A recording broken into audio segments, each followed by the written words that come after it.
Hi, my friends. Welcome. This is the Back to Me podcast, and this is Heather, and I am super excited that you're here. You are going to hear some tips and some tricks and some ideas to help you live your happiest and healthiest self. I call it Back to Me because when you are taking care of yourself, back to me, then you can take better care of others, and we can all make the world a better place. This is Wellness Your Way, and I am super happy that you're here.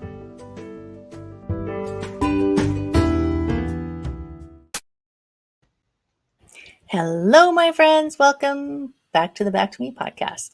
It is, wow, I'm looking at the calendar. So when this airs, tomorrow is Christmas Eve, if you celebrate Christmas. It's at least a day off, regardless whether you celebrate it or not. And this is a time to look at the new year and say, it's coming quickly. What do I want to do? What do I have to plan for? Perfect segue. Like how I did that? Today, I am talking to Wendy Leggett.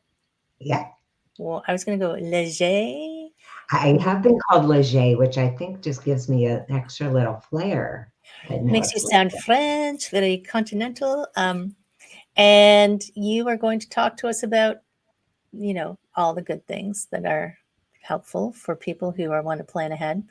Conflux Retirement. I like the name, Conflux Retirement Coaching. It's like all of these things are going to all happen at one time, so you better be ready for it. Is that where you came up with the name? I came up with the name Heather because I like to think of where we are now and who we want to be, where we want to be, and those two things merging. So it's not a matter that we lose all of ourselves, but we can bring it forward in a way and then maybe leave some of it behind. So it is waterways that come together, and that's where I conceived the idea. That's amazing. That's a way better visual than the one that I had. And so before we'll do our what should we call it? The notice to reader. This is not a financial conversation. Oh, yes, our disclaimers. Yes. Our disclaimer. That's it. Our disclaimer. Notice to reader disclaimer. This is not a financial conversation. This is everything else. Right. But my first question always, which you might know, is how did you become a retirement coach? I love the what. So I'll answer that big question. I appreciate the opportunity to. My background was in corporate leadership. So that's what the most of my working years was spent in. And I really loved it for so many reasons, Heather. I loved the connection with the clients. I loved meeting and exceeding goals around sales and service. And I loved being able to empower my team members and help them really achieve what they wanted to in life. So it was a really great combination for me. It allowed for a lot of creativity and a lot of, just getting things done, which fed that driver kind of personality that I also have. Right.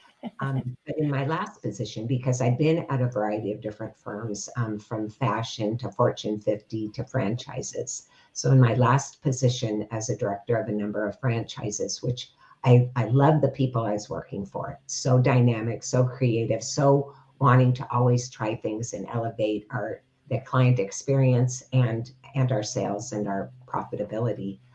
So it was just a really exciting position. Probably that was the kiss of death because we did so well that it really made it very advantageous for them to sell. And so that's what they did. And so then the new owner that came in had a very, very different view on how we treated our customers, how he viewed the employees. And he was very happy with me, but I wasn't happy with his approach to things. And maybe this lands for you and your listeners. A lot of times when we come up against those kinds of obstacles, we think, I can make this work. I can fix this. So I tried every which way, and I really ended up staying way longer than I should have. And the work became very soul sucking. It became very difficult for me to face clients and not be able to really deliver in the way that I had in the past. It became difficult to try to be that go-between with him and the employees. And so I hit that crossroads. And I do think it's unfortunate that sometimes we have to hit that lowest point before then we see that, we need to make a change. But I was at that lowest point where I really, really, the energy was zapped and I wasn't inspired to work in that capacity any longer. So all that to say, I went back, researched a lot of different things, thought, well, shall I continue on this path? And really determined, all of the elements that I love about this job, I have in myself, and I can bring myself forward more as that quote unquote service, as opposed to representing someone else's. And I discovered coaching, which I had never heard about before. And so I went on quite a trek around that, and then went back to school. And that in and of itself was an exciting challenge because I hadn't been in school for a very long time. So I received my professional certified coaching credential, and started working with clients. I very quickly saw that a number of them, as well as some of my peers, were really struggling as they went post-career. And so I started researching that to be of more support to my clients. And I discovered there's this whole world around non-financial retirement life planning. So I went back and got several additional credentials and determined that that's where I wanted to focus, because my clients are me.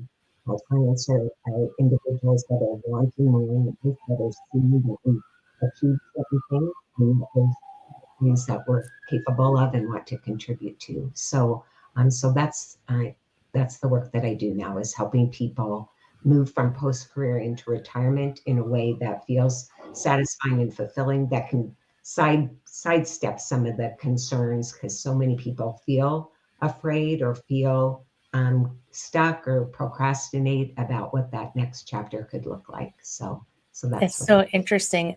Yeah, a lot of people I think just don't want to think about it, so they hope it'll go away. It's like it's not going to go away. It is going to happen eventually, and if you want to decide how it's going to be, you can step up and decide. But I think it's so interesting because so many people that I talk to, and that I kind of part of who we talk to on the podcast is people who aren't happy in their careers. And you're like, I loved my career. It's like, wow, you just knew what to do when you stepped into it.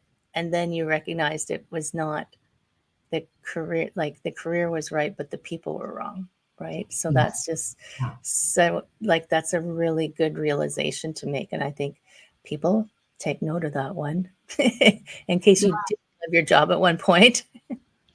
Well, Right. like you talk about your way, we are, and this is what I share with my clients, is that we're the leaders of our lives. We're the CEO of you. And so especially when we leave career, but really throughout all our lives, it's for us to own our decisions. It's us to make the decisions and then really step into them. And if something isn't working well, do we look to external factors for the reason, or do we look to ourselves and see, well, what is it that I can do? What changes can I make? How can I Right. make it my way, as you share? And I think that's super powerful that you recognize that you could decide, well, I'm going to go out and do this because I can still do all the good things I want to do. And when you think of not like things to help people move into retirement and what they're kind of avoiding, what do you find they're avoiding? Are they avoiding, like I think of the financial, but there's so much more around it that I just Yes, wouldn't yeah. think of. I think what happens oftentimes is that people come into retirement, or their thoughts around it, on one end of the spectrum or the other. This idealistic view that it's going to be leisure and travel and endless weekends and freedom and no stress. Or on the other end of the spectrum is this pessimistic view that it's aging and loss and one foot into the grave. And so, what I really work with people on is this idea of realistic optimism, blending that hope with reality. And so when people come to me, they oftentimes have one or the other. They come in with their to-do list and their bucket list and all the things that they want to get done. And then they start to see, either pre-retirement or living in retirement, that, wow, is this all there is to it? And so they start to feel this loss around purpose, or or this loss around, okay, what am I going to be doing for the next 20 to 30 years?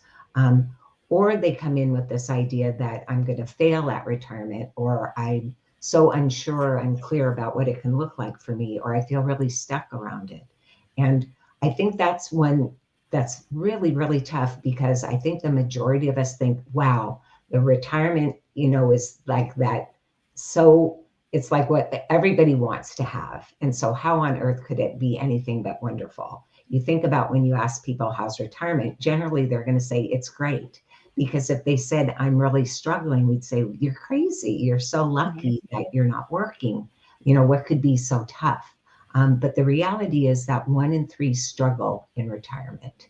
And so, first and foremost, I really like to normalize that for my clients and say, you're not alone. And I know that's a message that you carried in some of your other conversations too, is that there is this community around you. There are resources around you. You're not alone in feeling that way. But don't allow that to make you feel like you're this outlier, or that you're an anomaly, and that there's something wrong with you, or that you missed that memo.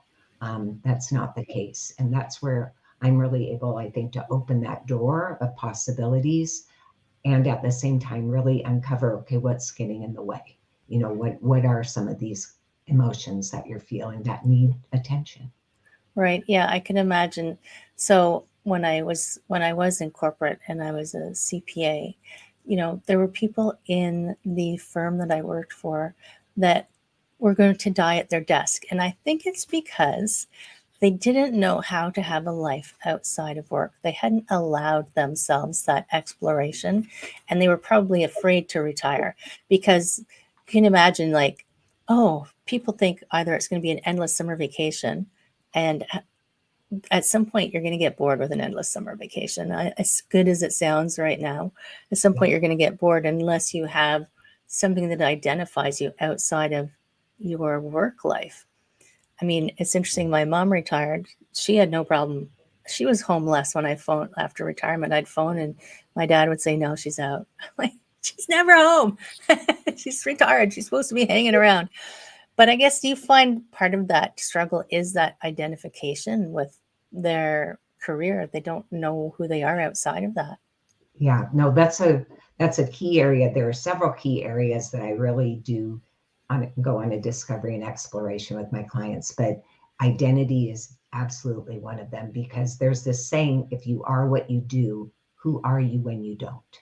And so oftentimes our work becomes so interwoven with our lives that when we leave our work, we leave pieces of ourselves behind. And so it's important to recognize that retirement isn't a whole new book. It's a new chapter in your book of life. And so we're not starting over. We have this opportunity, though, to really determine what do we want to bring with us into retirement, and what do we want to leave behind. And so we have all these skills and capabilities and passions and interests that we've already always developed throughout our life. What of those do we want to bring with us? So we have that as that springboard. And so then we can start to look at, okay, so what was it that I really got excited about in my work that I could translate in maybe a very different way into retirement, that allows me to feel purposeful, allows me to feel that there's meaning. And so identity is definitely one of those very important aspects. When you're mentioning with your mom, I think another thing too is, it sounds like what she was doing was gratifying and enjoyable. I've had clients come to me that say, I'm so busy that I am not enjoying myself. That is Hmm. this all there is to life? It's feeling like Groundhog's Day. And so then it's a matter of saying, well, oftentimes people can feel like they need to stay busy to stay relevant, or to say that, hey, I'm being productive and I've earned my retirement. And I really like to have us invite us to look at, is it filling time or is it fulfilling time? Oh, There's that's a good. distinction there. And so if we're just filling up our dance card because it is a distraction, and it's just keeping us, as you said, from really digging a little bit deeper into what's meaningful to us, then we want to really raise it up and say, okay, what about these things is fulfilling to you, and what isn't, and what's missing, and where are the priorities, and what would you want to let go of? So that when we are spending our time, because we have this time abundance when we first start off in retirement, let's not take it for granted that we'll always have that time ahead of us. Let's prioritize and look at the things that really allow us to feel, again, purposeful and find meaning.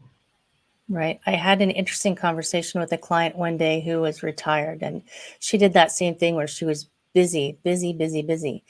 And she felt like when she was working, she was more discerning of her calendar and what she would Yeah. accept to book things into. But since she was retired, she thought her time was endless. So she would say yes to everything. But it made her calendar overwhelming. So, Such a so great point. keep Yes. your discernment as you move into retirement of, do I want to do this? I don't have to do everything just because people Yeah. think that I have all the time in the world, right? Yeah, and there is that concept that when we say yes to something, we're saying no to something else, and that no can be to just ourselves or our peace of mind or a sense of time for reflection or for self-care or whatever it is. And so being mindful of that, and yeah, you're right that people, there's now that opportunity to say yes to things. And oftentimes people exercise that yes in such a big capital letter S, yes, when they go into retirement, that they go full on into volunteer work or full on into taking care of grandkids or right away starting a business. And that's another thing that I want to raise up is that let's experiment a little. Let's take one step at a time, because we've heard of the unretirement where oftentimes people, retire and then they say, gosh, I'm so busy, I might as well be getting paid for it, so I'm going to go back to work. No judgment there, but I would really hope that they were going back because that was their way. That was what they saw for themselves, rather than resigning themselves to, well, I might as well go back to work. We don't want to phone in our lives. Well, and you can like have ideas of starting your own business. And I will throw the caveat in there that if you haven't run your own business, it's not as easy as you think it is, right? I'll just hang out a shingle and it'll be great. Because so many entrepreneurs that I talk to um, are working more than they would have if they were in a regular job. It's like even myself in the beginning, even now, every now and then, Sunday afternoon, Sunday night, yeah, I'm just going to send this email. So it is a good idea. And I love that. I heard a coach once say, it's like it's an outfit. Just try it on in the store. You don't have to buy it and take it home. Try Mm, on different things after you're retired. Do I want to do this? Try that outfit on. Do I want to do that? You don't have to take it home. And if you do take it home, you can return it. So, yes. Yeah, as long as you haven't, signed on the dotted line by making these huge commitments and things. And so, what an incredible opportunity. I mean, retirement opens up such a unique adventure in our lives. It is important, though, that we have a vision for what we want and that we have mapped out some plans. And I think oftentimes people feel like that's in opposition of retirement, to have some structure. But we are process oriented, each of us in different ways, but we like to have some predictability. We like to know where we're headed, because if we don't know where we're headed, how are we going to get there? And so that's where the work that I do, I think, is so supportive of moving into a retirement that does feel satisfying and that does move us in the direction of what we envision for ourselves. and like transitions like that, I'm just thinking, well, I can remember going from high school to university, my first year university, suddenly there wasn't someone telling me, did you do your homework? Did you do this? And s there was less structure. So it's like when you've had a job where you're like, I go to job at this time, I go home at this time, your routine. When you suddenly don't have a routine, it can throw you really for a loop. Yes. So Yeah. I think Yeah. there's real value in that before you get there, having some idea and structure. So that's brilliant. Well, and having it really key in on who you are, because some people just want something kind of loose and they flow and they go with the flow. And there are others that really do much better living by their calendar and anything in between. So it is a matter, again, of being the CEO of you and not having a retirement that's mapped out based on someone else's expectations or the way they live their life or their values, but instead your own. You brought up the word transition, which for me is just like so foundational. I before I got into coaching, I never really even knew the power of transitions. I obviously had gone through quite a lot of them in my life, but it was really more looking at that external change, the change in career from this position to that, or being single to being married, or having children, or any number of transitions that we all go through. But looking more at the external and jumping into that next position and things. But the power of transitions is really allowing ourselves to key in internally, to really look at what feels meaningful to us, and what this change is going to mean to us, and what we need to do to support ourselves. And so there's work from William Bridges, you're probably acquainted with him, and or Bruce Feiler, around transitions. And what William Bridges and his model is prolific is that we start with the ending. And this is a very different approach, at least it certainly was for me until I learned about it, that to have closure to where we've been, so that then we can clear the pathway for where we're going. And so we start with the ending. And this is where having rituals like a going away party, a retirement party might be helpful, or writing notes to people that we've worked with to convey our gratitude, or capturing things in an album that allows us to cement that point in time. But whatever it is, having that ending, and then looking at, okay, what do I want to bring with me into retirement? And maybe just as importantly, what do I want to leave behind? What habits or patterns no longer serve me? And then we go into what Bridges calls the neutral zone, and Bruce Feiler calls it the messy middle, because this is where we can start to feel stuck. We start to have all these different conflicting emotions: procrastination, discontent, anticipation, excitement.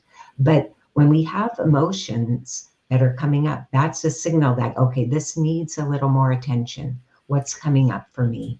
What do I want to really think about more, feel into more, before we go into the new beginning? So for me, from career position to career position, I carried along a lot of baggage with me at times that did not serve me, because I wasn't giving it that ending and then that reflection time. So I think positions are really a pivotal piece as we move, especially from career into retirement.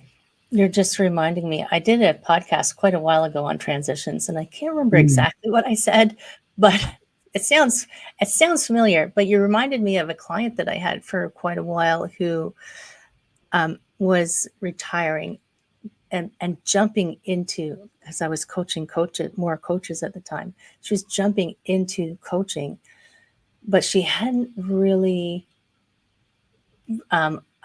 she needed to grieve. There was some part of her that needed to grieve that leaving that position. And she had loved that job, but there were things of it that, like all jobs, there were parts of it that weren't working. And she struggled with the new role because she wasn't really totally done with processing the old role. So there's that time that you need in between. Not to say that people who are doing side hustles aren't going to leave their job and go Yahoo, but there is that time. Some people need that time, that break in between, to say, okay, this is over, and now that I'm done with that and I'm okay with that, now this is where my focus goes. Do you find a lot of people fall into that? Yes. Yeah. I think the work that I do allows us to explore this and bring it to the surface. But yes, I think otherwise, but people bring these patterns or habits. One client that came to me had been retired for a couple of years, and she was having a lot of friction with her husband. And what really, as we worked together, came out, because people do know that it's a safe space, and they can reveal that she was really managing her husband. She'd been in a high-powered position, had a number of people reporting to her, all these different projects, and she brought all of that to home. And we know that's a non-starter in a relationship. I had an ex-husband who tried to manage me. Notice the ex.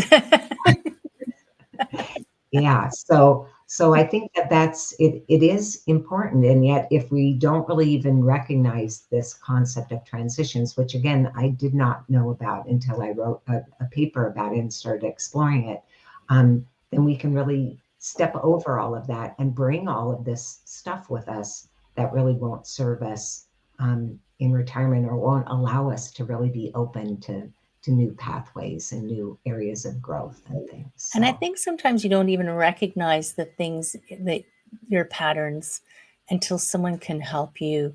And I mean, coaching, obviously, I had never heard of coaching before, 10 or so years ago either. Now it seems to be everywhere. Maybe it's just my curated social media feed. But I think that a lot of people have not had the opportunity or the inclination to say, oh, why do I do this? And is this helpful even in their work life? But especially when they're transitioning, even at home in life, you can see people bringing some of their work stresses or work personalities home with them that don't really serve them in the home. And then when you're retired and you have no outlet for your work personality, was your work personality something that you would want to be on a day-to-day basis anyway? Yeah, and with a significant other, in most cases, now COVID kind of shifted things a bit, but you're not spending 24/7 with them. And now potentially you are. And so some of these things come to the surface. So just very briefly, I work with couples as well. And it is this idea of really starting off with, how do I define retirement? What do I see for myself in it? And getting some crystallization around that, and asking that of your significant other, and then communicating, talking it through. That's so important. See where there may be friction points, where there might be opportunities, where you'll want to do some things individually, and then bring some of that experience back into the relationship. But we do see the divorce rate rising in those that are retiring, called grain divorces, and we don't want to be part of that statistic. Right. Especially if it's just, I find so often it's a communication problem. So I know of, this was actually not a client. These were friends who he had been retired. And when she retired, he had his idea of what it was going to be, which was spend all their time together doing fun things. And her idea was, I still need my alone time. Yeah, and there's a lot of assumptions that can there was friction because there hadn't been a conversation yet. I think, wow. So imagine if they didn't have that presence of mind to have the conversation, and then they end up divorced when it wasn't the relationship, it was just a communication problem. I find that so sad. Yeah, I do too. And you touched on something else that I think we want to spotlight, and that is around emotions, especially in the ages that typically now are retiring, which is our baby boomer and Gen X. That emotions really were not something that we gave a lot of attention to. They were either pushed aside or pushed down. Positive psychology only came on the scene about 30 years ago or so. So before that, it was really this idea that no pain, no gain, get it done, be highly productive. And so I think that's what keeps people oftentimes from looking a little closer at what they want for themselves in retirement, because they're not feeling into it. They're just looking at the doing. And I like to talk about us as being human beings, not human doings. And so it starts with, again, within, what feels good to me? What feels like it'll be purposeful or meaningful for me? What's coming up for me that's getting in the way? And giving those emotions the attention that they deserve. We're not saying emotions are good or bad. We're just saying that they're signals that, hey, something needs more attention. And so I think that that's where we talk about, with that transition, going into that reflection, that neutral zone or messy middle, allowing for those emotions to come to the surface. And let it be messy. the emotion around grief, that's part of that. The Kubler-Ross, who did work on grieving and the 5 stages of grief, overlays itself with transitions. And so it's important that we allow ourselves to have that denial or that anger or that resignation. But let's not stay in that place. Let's understand it and see what's needed to move us forward in a more positive, supportive way. Right. I do find sometimes I refer to it as, we don't live in Pleasantville where everybody has to be happy all of the time. We are here to feel all of the feels, Mm, and that's okay. So when if someone says, "Oh, just cheer up or just get over it," if you're feeling down, feel down. I mean, it's okay. But if yeah, you're stuck and down, then ask for help because you don't need to be stuck there. Something right. in the processing is not getting completion. You're not completing your laundry cycle. You know what I mean? The Yes. Yeah. messy middle has to go into the There's laundry and stuff get spun in. around. Yeah. Yeah. No, That's I love awesome. it. I love the metaphor. No, I Yeah. think it is. I think we kind of can feel like a shame, or we can feel as though there's something wrong with us. And that's where I'm mentioning that some of the clients that come to me do feel as though, it's only them. And so I really want to normalize that and pass that message along to your listeners that if you're having any of these, difficult emotions around retirement, that's totally normal. Or if you're, exuberant around it, but you don't really know, okay, now what? I know I'm supposed to feel purposeful. I know I'm supposed to have hobbies, but you're aware of it. And I'm not saying that's right, wrong, or indifferent, but you don't know now what do I do with it. So that's where really then it begs some additional attention and support. That's awesome. I think that's outstanding. I feel like we could keep talking, but honoring your time, where do people find you? Thanks. Well, as you mentioned, my company is Conflux Retirement Coaching. And so you can find me, you can go to my website and send me a message, confluxretirementcoaching.com, or Wendy at Conflux Retirement Coaching if you want to email me. Find me on Right. LinkedIn, Wendy Leggett. And if I may mention, I do have a little mini workbook that I think I'd love to offer to your listeners because we're talking about all these different ideas. But first and foremost, I think Heather would agree with me that it's important that you think about these things, that you take some time, that you write down some of your ideas and you start to crystallize and you start to get that vision with a little more substance around it. And so that's what this mini workbook, Retirement Readiness Workbook, can allow you to do. And so take some time with that. And then I'd love to chat with you, once you've written down your ideas, or even if you just want to jump onto a call with me, I offer that to your listeners as well and would welcome that. So Awesome. that little workbook they can ask for at www.boldnewsteps.com. And I think we'll put Excellent. And don't worry, people. I'm going to put it for you in the show notes in case you can't write that fast or you're driving. And yeah, I'm going to, all of those links, I'll probably even link some of the people that you referred to in case people want to look them up because people sometimes are listening and go, Heather, what was that book that you said? Or what was this one? So I'll put some links in there for everybody to okay. find all that good information. Not to worry, not to worry. So helpful and so useful because no matter how old you are right now, it doesn't hurt to think about these things because eventually everybody's heading in that general direction. But before I go, or before we go, I always love to have my guests give a final word of wisdom.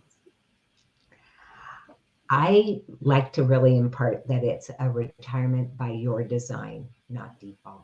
So really step into that, as Heather says, make it your way, find your way, but don't allow society or other people, or just what you think you're supposed to be doing, lead you in a certain direction. Design that retirement, because then it will be fulfilling and it will be um, really meeting those aspirations that you have and making them reality. Amazing. You heard it, people. Make the plans, plan your retirement and work your plan. Enjoy your Hmm, retirement. right. Okay, We're all with that'll you work. on that. It'll all work. Don't forget to share this with someone who you know could value this awesome information. Don't forget to subscribe, comment, all of those likes, little stars, little hearts, wherever you find us. Send us out into the world so that we can help more people. Thank you, my friends. I hope you have an outstanding day. Take care of yourselves, and I will see you again soon. Bye, everyone.